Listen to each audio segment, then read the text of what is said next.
All right. Once again, I know y'all are all asleep. Good for y'all. I just have, I don't know what sleep is. Okay. But I figure, are there real alternatives? I'll kind of explain my thinking process or how I came to this idea. Is that I saw a lot of these videos, of course, where they were talking about, of course, Dr. Khalid Muhammad, who I've kind of mentioned here a little bit, and how, he was killed by, or at least, supported to be killed by people like, by Louis Farrakhan. And, kind of put into, oh, was he an agent or this type of thing? And made me think more and more of kind of how, when you do become discouraged about leaders that you follow or groups that you liked or that you were a part of, and you find out unsettling things about it, then you find these cheap alternatives so that, you can try to still believe what you believe, but with a little bit lighter face. I think this way with people that learn about Hitler for various reasons, they say, oh, well, his real name was Schickel Gruber and this type. I mean, you go ahead. If you want to believe that, go right ahead. But it's like, oh, yeah, well, Hitler was a Jew. He was Rothschild and this and that. Oh, he was set up. I read it in this book or whatever. And so it's like, oh, but Strasser was the real one that, I mean, that's why you have the cringy Strasserism now, And of course, the thing is that then the MLs will be like, well, he got paid by the British government to write those books and everything else. And you notice that he said this and that and this, that, and the third and everything else. So it's like, was it really an alternative? No, Strasser wasn't a real alternative. Neither one of the Strasser brothers had the same, aura that someone like Hitler did.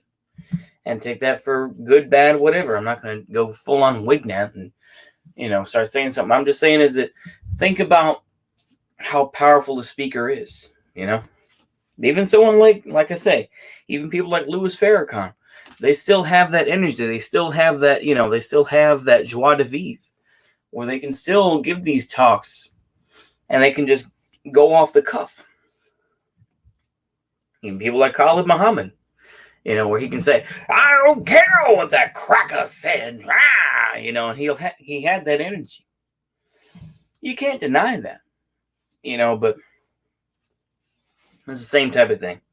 I say this, of course, because we're in election year, and we get the same idiots who talk about my third party. We get the whole my third party business. Oh, we'll vote for the Libertarian Party. Vote for the Green Party. No, it's just dumb.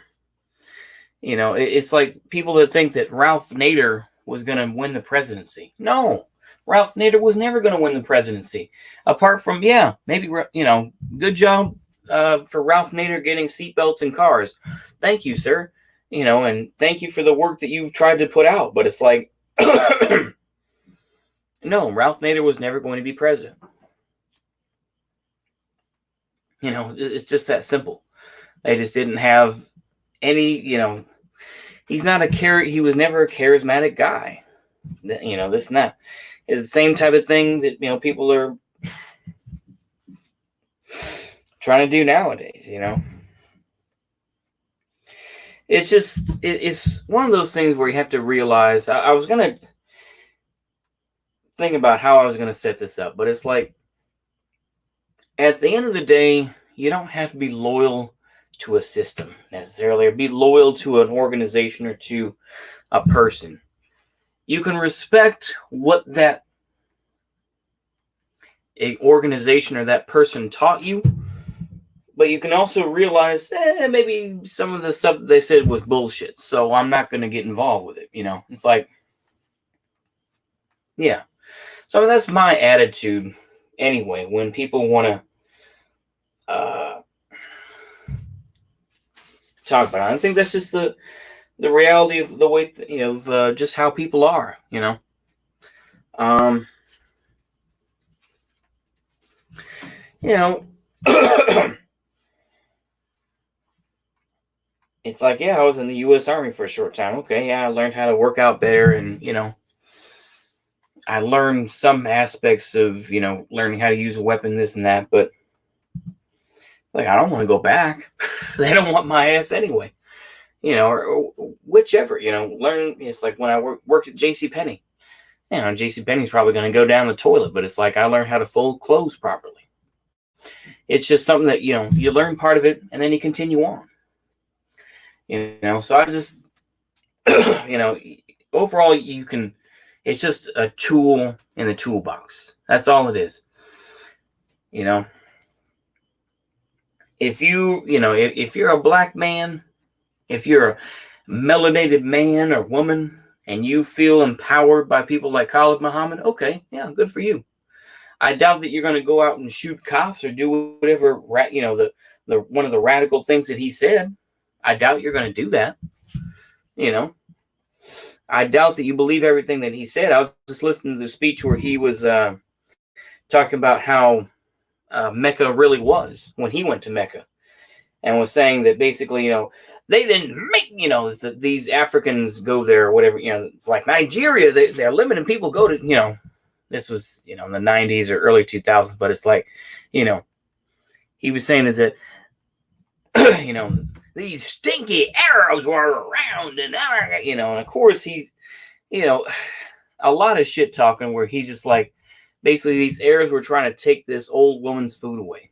And I think I've said this before, and I've seen the video before, but it's like, takes the food, they're trying to take the food away, and he steps up and apparently knocks over this Arab and puts him up against the wall like he's hanging a picture.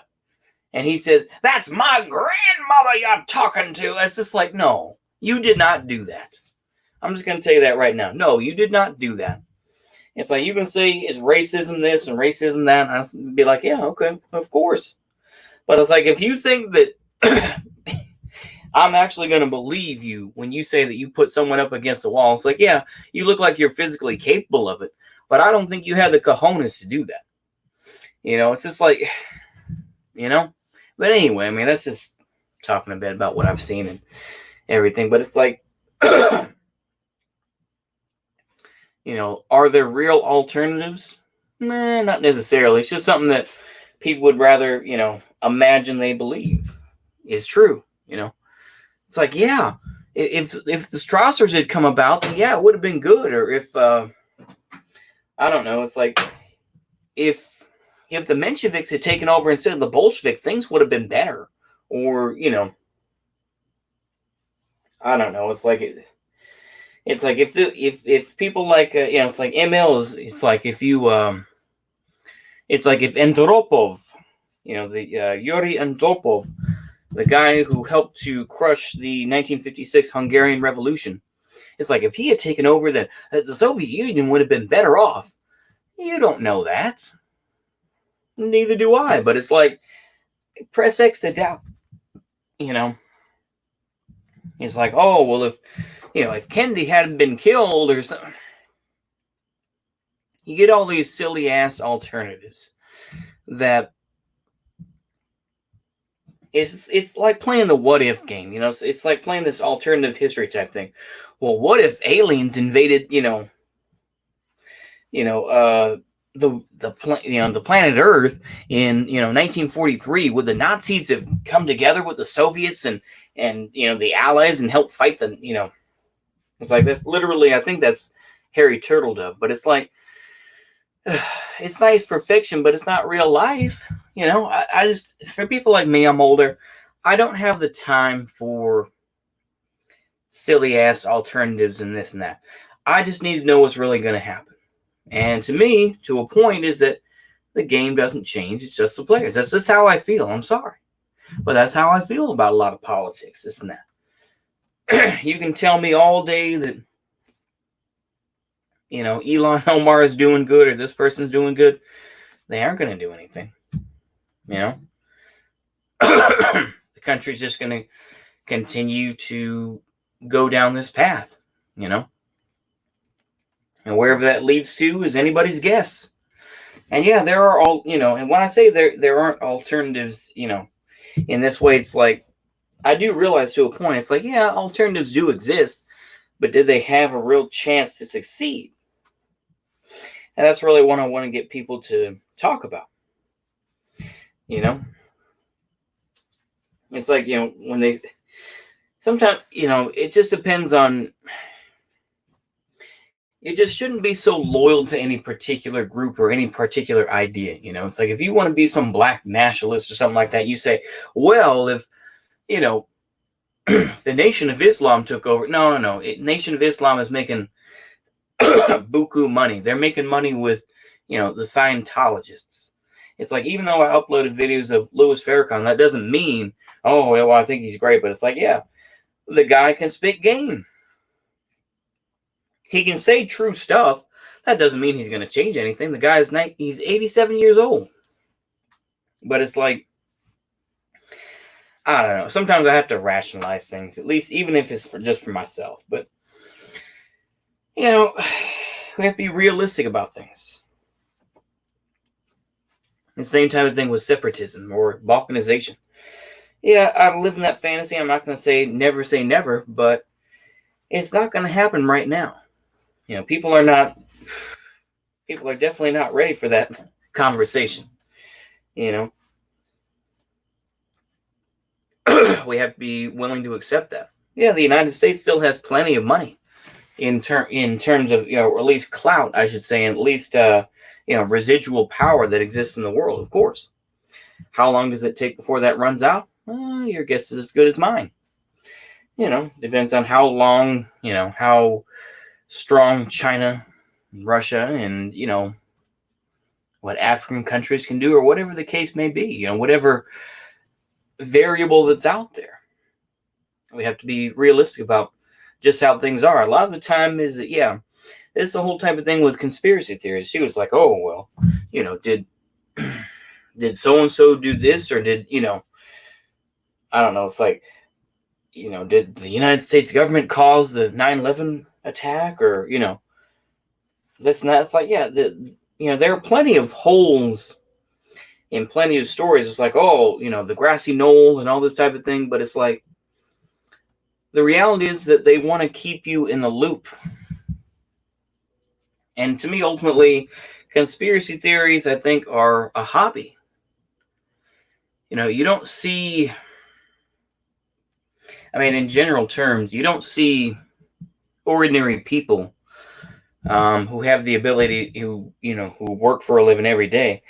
You don't see folks talking about conspiracy theories. In general, you don't see them.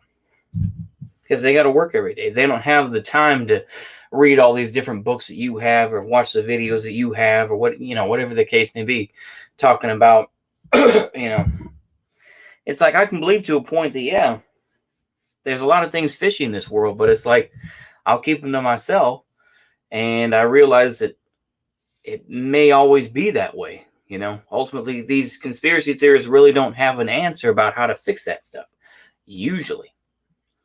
So, anyway, I'm just saying is that we have to be realistic about what real alternatives are and what are just pies in the sky that are just, just cloud thinking, So, yeah, I think I'll end it there. And I hope y'all have a good rest of the day.